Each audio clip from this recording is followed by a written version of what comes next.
Honorable Prime Minister Sri Narendra Modi, Honorable Finance Minister Sri Arun Jaitley, Managing Director Lagarde, distinguished ministers and governors, and representatives from 30+ Asia and Pacific countries, ladies and gentlemen, good morning.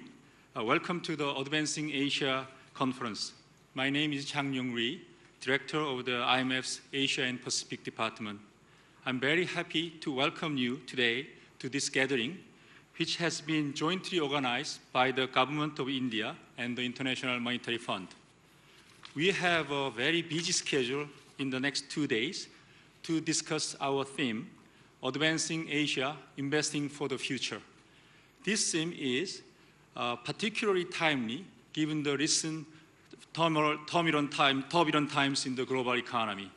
We are very proud to begin this conference with Honorable Prime Minister Modi, who has taken the time from his busy schedule to offer us keynote speech this morning. We are also pleased to have Managing Director of the IMF to speak as well. Now, I'd like to ask Managing Director Lagarde to begin by coming to the podium, and please join us in welcoming IMF Managing Director Christine Lagarde.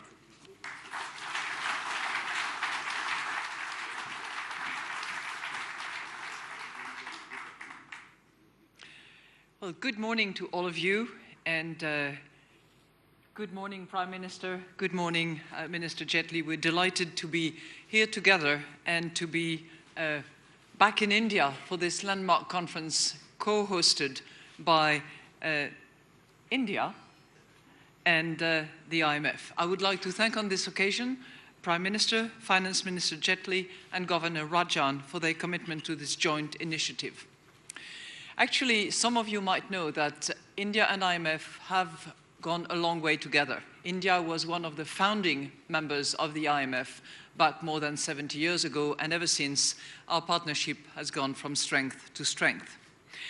And it is fitting that today we actually meet in India, the world's fastest growing large economy, on the verge of having its largest and youngest ever workforce, and in a decade's time, set to become the world's most populous country. So India faces an unprecedented opportunity for transformation, and as we all know, very important reforms have been undertaken under the leadership of Prime Minister Modi. Think, for example, of Make in India, Digital India, and more even promising reforms yet to come. With that, India's star shines bright. In about 10 days, India, Nepal, and many other countries actually represented here today will be celebrating the festival of Holi. Now, I'm not suggesting that we throw paint at each other, but it's simply a good day to celebrate India's flying colors, India's achievements, and I would say Asia's achievement more generally. So today is a regional conference that is taking place in New Delhi. Asia has a lot to be proud of. It is the world's most dynamic region. Today accounts for 40% of the global economy, and over the next 4 years, even with slightly declining momentum, it stands to deliver nearly 2/3 of global growth.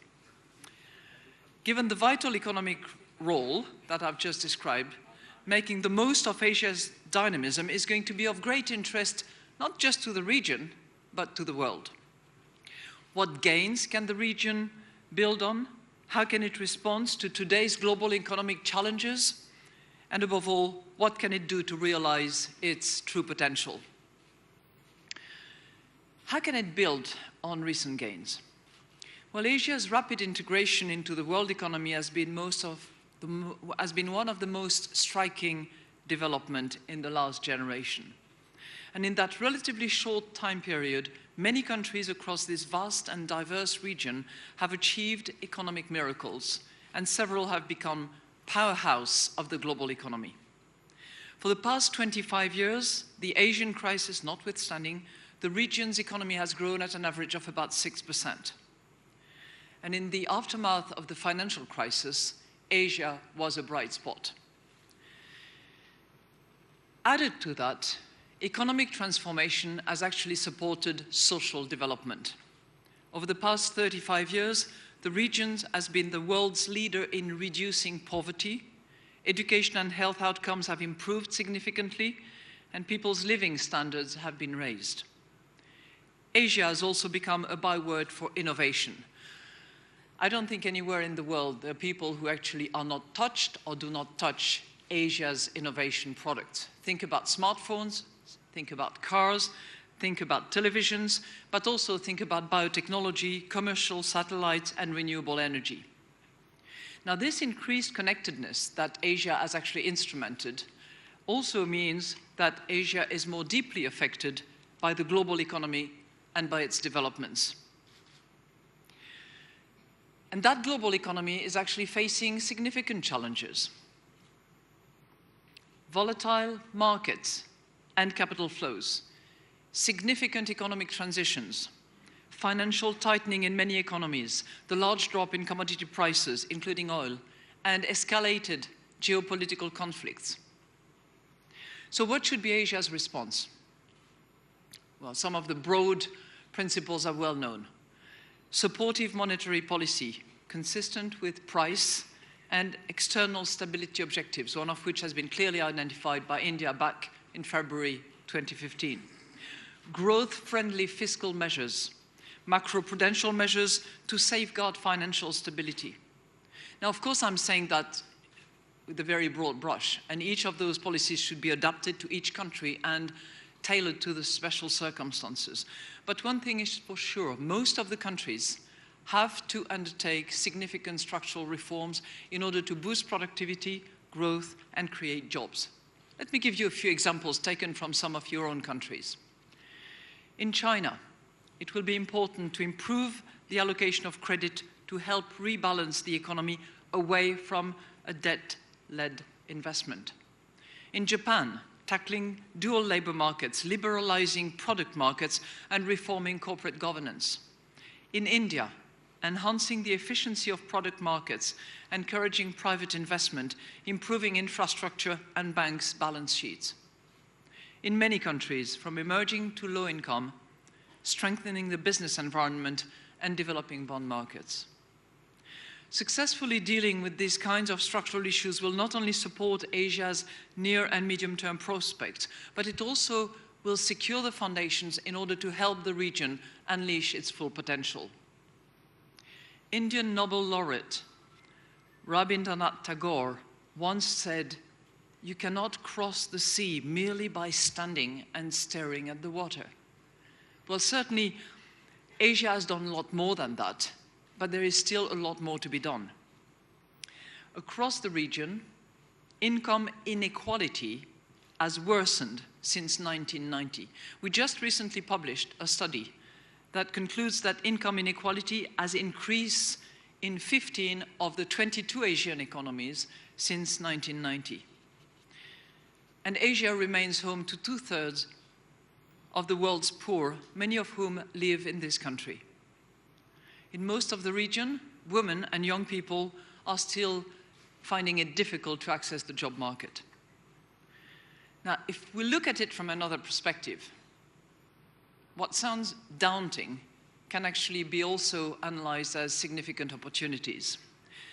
Because what about if income inequality could be reversed, if poverty could continue to be reduced, if women were empowered, and if growth was made more inclusive and more sustainable?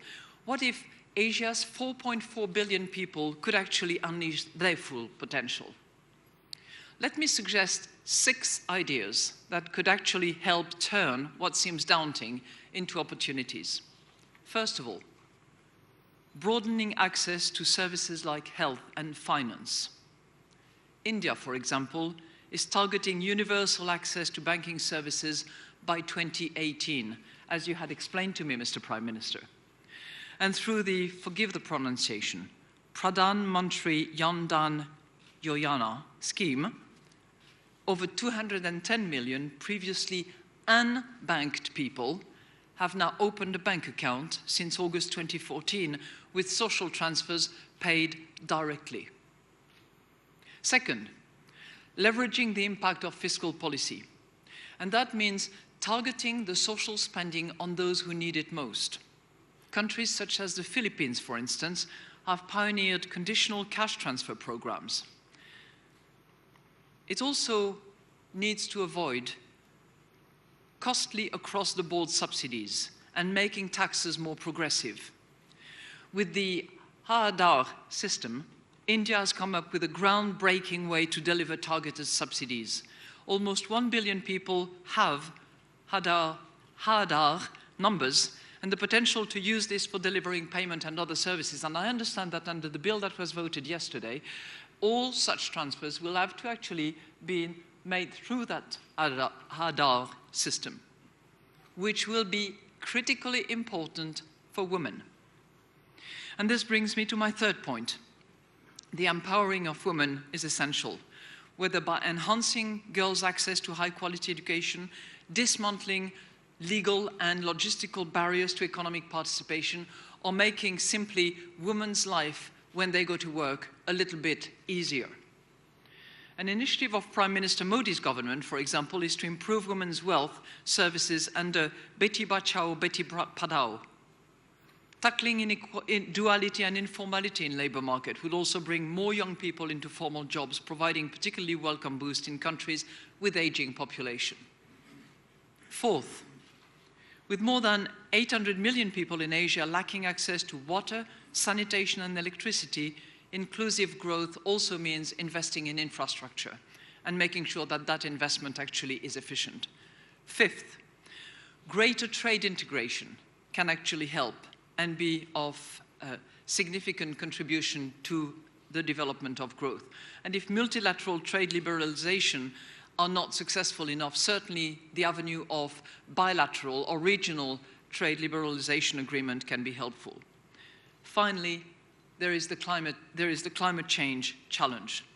Last December, 186 countries decided to contribute together to limiting the negative impact of climate change. Now, the promises that they made, as good as they are, will only be as good as they are delivered. And clearly that will go through carbon pricing, energy subsidy reforms, which is an effort that is undertaken in this region. Yes, they are daunting, all those challenges, and the proposals are difficult to implement. But I've visited Asia many, many times in the last 20 years or so, and I've always seen that positive attitude, that can-do attitude, that can actually move mountains, and I'm sure that Asia will demonstrate its ability to face those challenges with success. I'm pleased to say that the IMF will be Asia's partner in that endeavor. Earlier this year, quota and governance reforms was finally implemented. And I'm very pleased and proud to say that India has now joined China and Japan in the list of the top 10 members of the IMF. This was overdue. Late last year, we also decided to include the renminbi in the basket that determines the value of the special drawing rights. And it is joining, of course, the other Asian currency, the yen. Another milestone which is yet to come is that in 2018, the annual meetings of the IMF will take place in Indonesia. And here we are, in New Delhi, holding that regional conference and also, very importantly, inaugurating the first ever new regional training and technical assistance center for South Asia. This is the first time that we're actually bringing together technical assistance and training into one single hub that will serve many other countries in the region. And I would like on this occasion to thank the government of India for offering to host the center and for their substantial financial commitment. I would also like to thank the other member countries, Bangladesh, Bhutan, Maldives, Nepal, and Sri Lanka, for joining with India. And I would also like to thank other contributors, namely Australia and the Republic of Korea, which have also decided to join all of us, including the IMF, in making this regional center actually a really successful operation. Mahatma Gandhi once said, "The future depends on what we do in the present." This region's dynamism presents a historic opportunity to invest in the future and to advance Asia. Doing so will not only put Asia on the path to sustained growth, but also strengthen its role in the global economy and as a key contributor and as a leader for the 21st century. I thank you very much for your patience, and I would like to now ask Mr. Prime Minister Modi to come to the podium and address us. Thank you.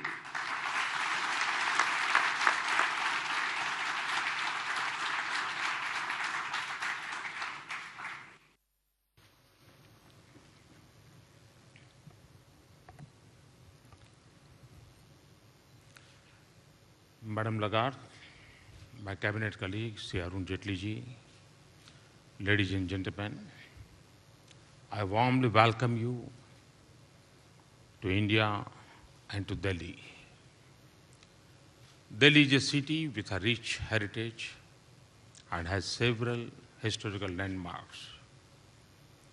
I hope you will have time to see some of them. I'm very happy that the IMF has collaborated with us in organizing this conference.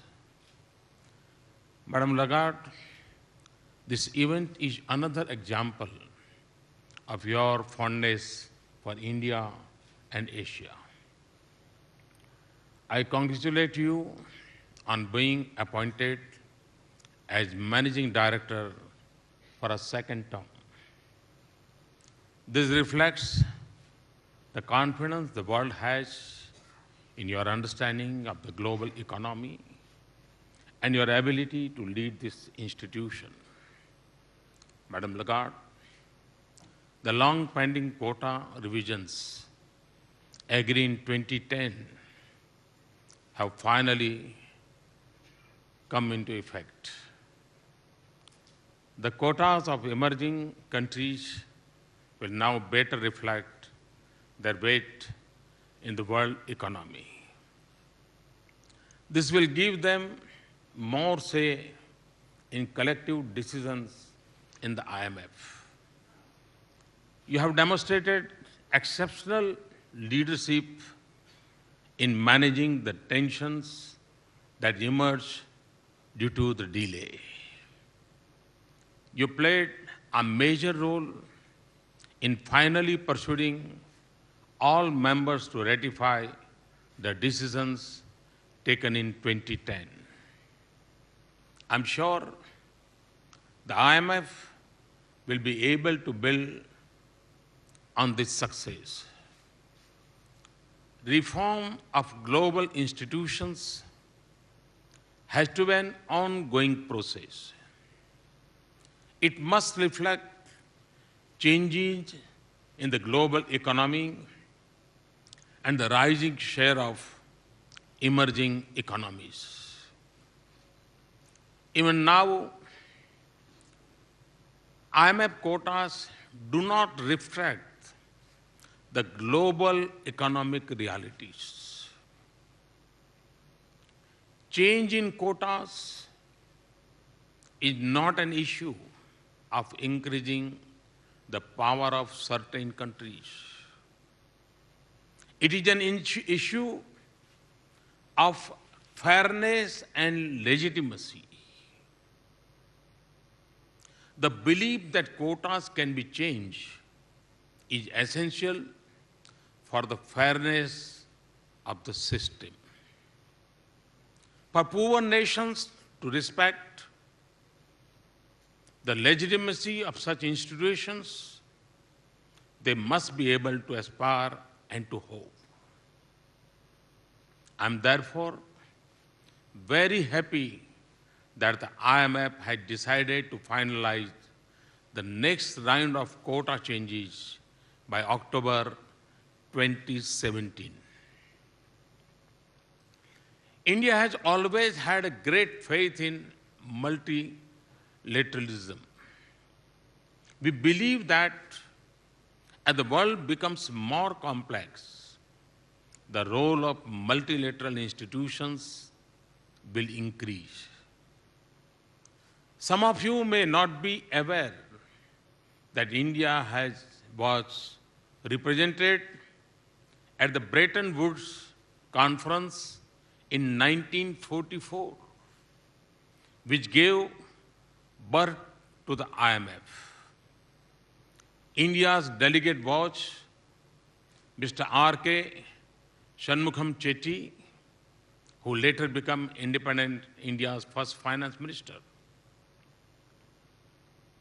Our ties, therefore, are more than 70 years old.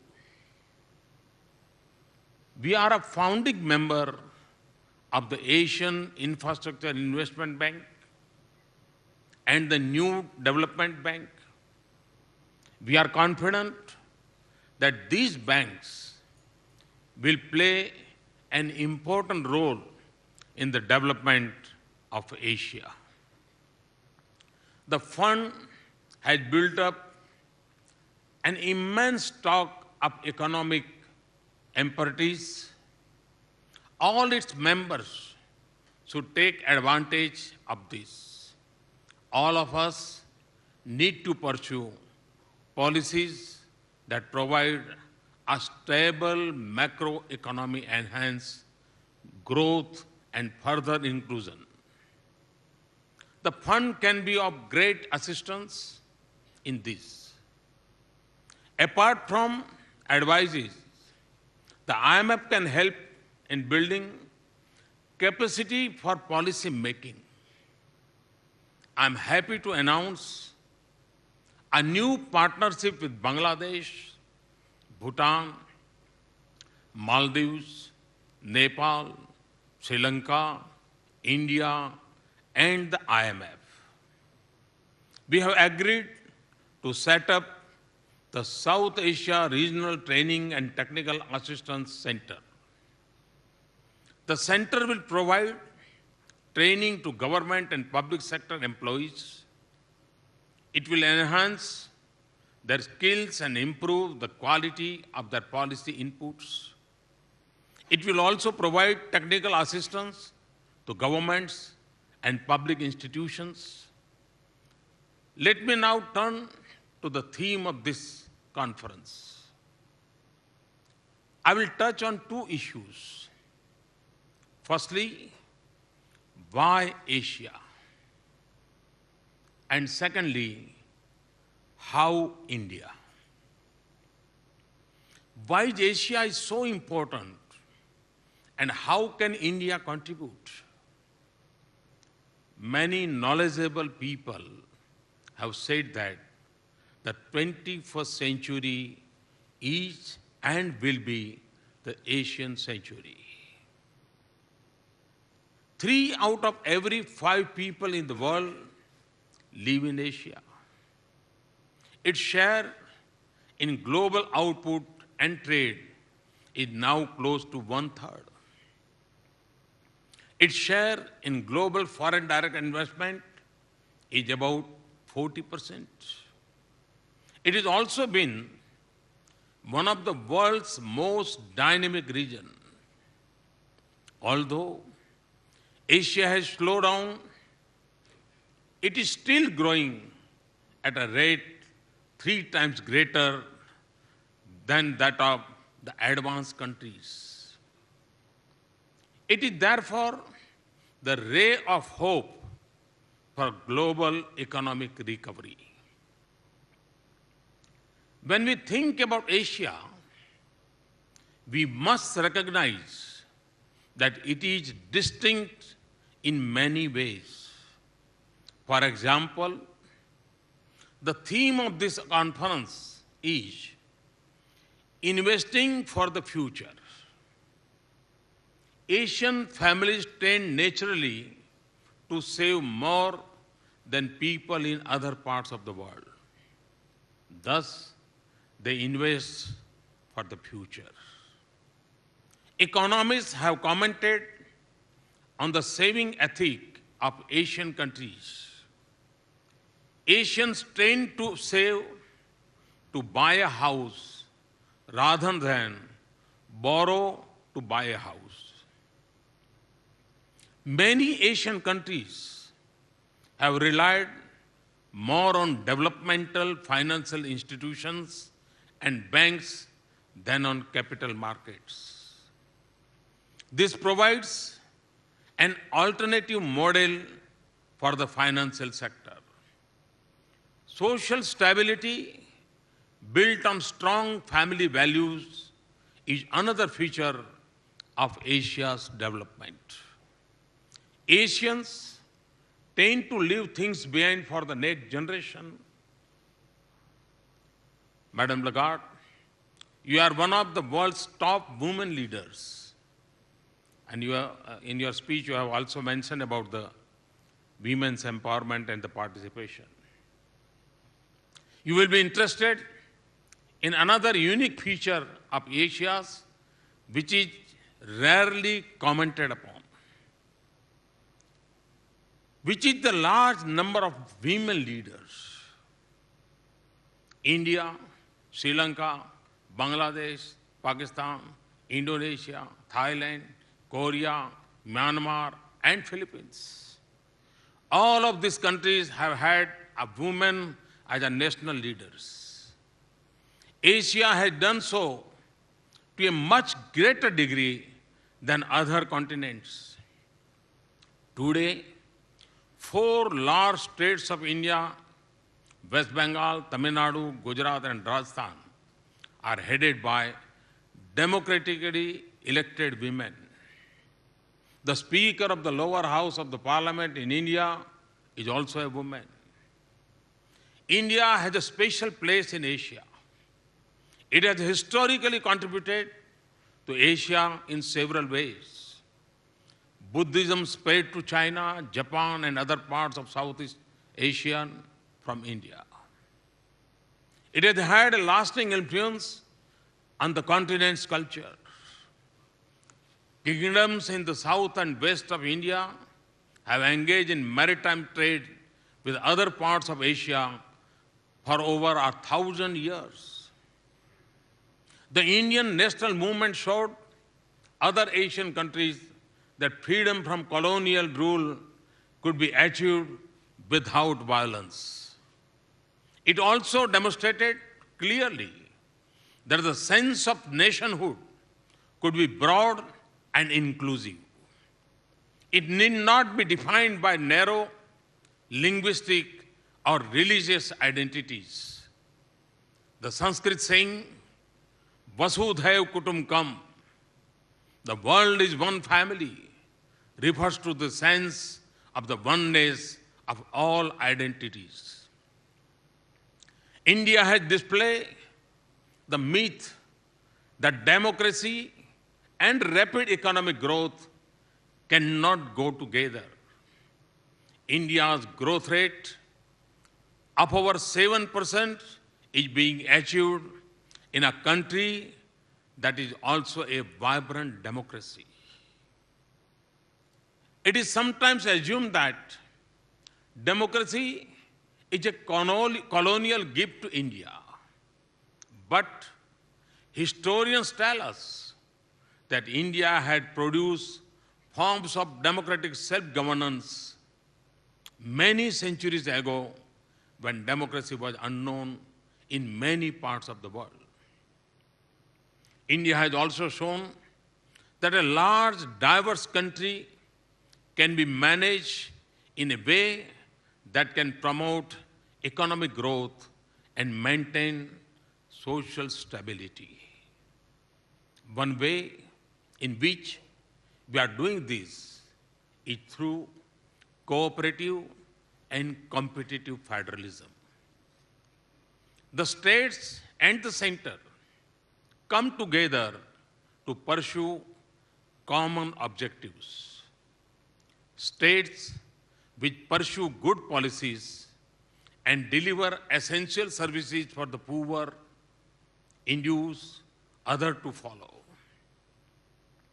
Our rapid economic growth is also very distinct in Asia. We have never tried to gain in trade at the expense of our partners. We do not follow beggar thy neighbor macroeconomic policies. We have never undervalued our exchange rate. We add to world and Asia demand by running current account deficits. We are therefore good Asian and good global economic citizens in a source of demand to our trading partners. We all want Asia to succeed. I firmly believe that India can contribute to Asian prosperity and development by being an economically strong country. Amid global problems, I am happy to say that India is a haven of a microeconomic stability and beacon of hope, dynamism, and opportunity. Madam Lagarde, you have referred to India as the bright spot in the global economy. I view this as a great privilege and at the same time, a major responsibility. Let me outline our achievements in the last few months and our priorities for the period ahead. We have achieved major gains in macroeconomic stability, a durable reduction in inflation, steady fiscal consolidation, a comfortable balance of payments position, and build-up of foreign exchange reserves are the highlights. In a difficult external environment, and despite a second successive year of a weak rainfall, we have increased our growth rate to 7.6%, the highest among major economies in the world. We have improved our economic governance. Corruption and interference in the decisions of banks and regulators are now behind us. We undertook a highly successful financial inclusion program, bringing over 200 million unbanked people into the banking system within a span of a few months. Thanks to our financial inclusion program, we now have the world's largest and most successful program of direct benefit transfer in cooking gas. We plan to extend it to other sectors such as food, kerosene, and fertilizer. This is how improved targeting and the quality of public expenditure. We have opened up nearly all sectors of our economy to foreign direct investment. India achieved the highest ever rank in the World Bank Doing Business indicators in 2015. India reached an all-time high in many physical indicators in 2015, including the production of coal, electricity, urea, fertilizer, and motor vehicles, cargo handled at major ports, and the fastest turnaround time in ports, award of new highways kilometers, software export. Entrepreneurship is booming following a series of steps we have taken. India is now fourth in the world in the number of technical startups after USA, Britain, and Israel. The Economist magazine has called India the new frontier for e-commerce. We do not intend to rest on these achievements because my agenda of reform to transform still needs to be finished. Our recent budget provides a roadmap for our future plans and ambitions. Our underlying philosophy is clear: to create the climate for wealth generation and for that wealth to be spread to all Indians, especially the poor, vulnerable, farmers, and disadvantaged communities. We have increased investment in the rural and agriculture sector because that is where a majority of India still lives. But our help to the farmers is not based on giving handouts. We aim to double farmers' income by 2022, increasing irrigation, better water management, creating rural assets, boosting productivity, improving marketing, reducing margins of middlemen, and avoiding income shocks. We are introducing reforms in agriculture marketing and have launched a major crop insurance program. In addition to agriculture, we have increased public investment in roads and railways. This will improve the productivity of the economy and the connectivity of our people. Public investment is also essential at a time when private investment remains weak. We have also made other reforms that will help create wealth and economic opportunity. Given the enormous entrepreneurship potential in the country, my motto is Start Up India, Stand Up India. The budget has provided a further boost to the ecosystem for startups, ensuring employability of the youth is essential for the success of our Make in India campaign. The Government of India has an ambitious agenda for skilling our labor force. Skill creation of the magnitude that we have envisaged involves institution buildings, which we have undertaken. Now, we have a skill development program that cuts across 29 sectors and with a nationwide coverage. India is a responsible global citizen in protecting the planet. India played a positive role at the COP21 summit. Between now and 2030, we intend to rewrite history by growing rapidly and also reducing the emission intensity of our GDP by 33%. By then, 40% of our installed electric power capacity will be from non-fossil fuel. We will build an additional carbon sink to over 2.5 billion tons of carbon dioxide equivalent by 2030 by creating additional forests and tree cover. These initiatives are from a country with a very low per capita land availability and a low base of per capita emission. We have taken the lead in launching an international solar alliance involving 121 solar resource-rich countries falling between the Tropic of Cancer and the Tropic of Capricorn. This will help many developing countries, including those in Asia, to take the advantage of developments in renewable energy. India has moved from the regime of significant carbon subsidy to one of carbon taxes.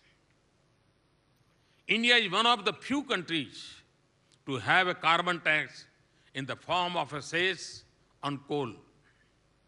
The coal cess has been doubled in the budget of 2016-17. India has a number of cooperative initiatives in Asia.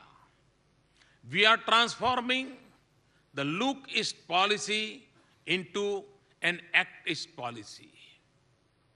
Our approach to cooperation is based on flexible geometry. We have integrated in different ways and at different speeds with our neighbors in South Asia, our partners in Asia, and our partners in Singapore, Japan, and Korea. We intend to continue doing so. My dream is of a transformed India. I lay this dream alongside our common dream of an advanced Asia, an Asia where more than half of the global population can live with happiness and fulfillment. Our joint heritage and mutual respect, our common goals and similar policies can and must create substantial growth and shared prosperity. Once again, I welcome you all to India. I wish the conference all success. Thank you.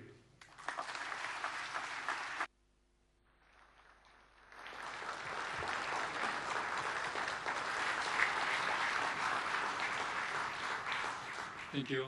Honorable Prime Minister Sri Narendra Modi, Managing Director Lagarde, thank you for your respective remarks, which sets the tone and the stage for the next 2 days of discussion. We would now like to turn to the important events, the formal establishment of the South Asia Regional Training and Technical Assistance Center, so-called SARTEC. Ladies and gentlemen, as you may know, IMF has Training and Technical Assistance Center in many parts of the world. But as Madame Lagarde just emphasized, this new center, SARTEC, to be located in Delhi, is our first institution which combines training and technical assistance.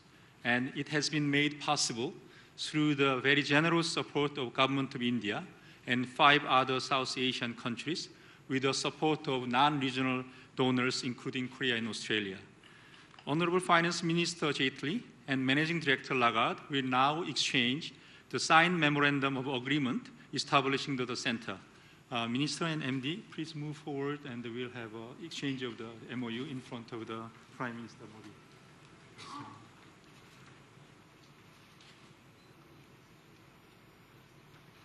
Please. Let's give a round of applause to celebrate this event. And now, I'd like to invite the head of the delegation from the SARTEC countries to join us on the stage to have a photograph. Governor Latiur Rahman, Bangladesh Bank, Minister Riophon Namkhai Dolzi, Minister of Finance, Bhutan, Deputy Governor Chintamai Siwakoti, Nepal Lestra Bank, Governor Azim Adam, Maldives Monetary Authority, Minister Ravi Karunanayak, Ministry of Finance, Sri Lanka. Please come up to the stage.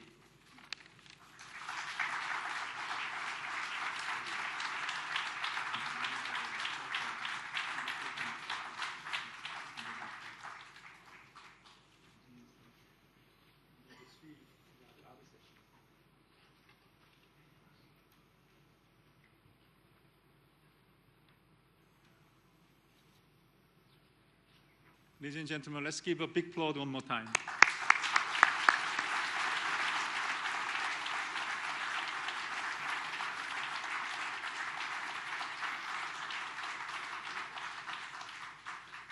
Thank you, ministers and governors. Please, you may step down to your seat.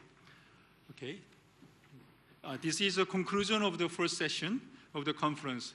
The Honorable Prime Minister and MD will now depart the podium, and then I hope that everyone stand and give a big applaud for them to depart. Please.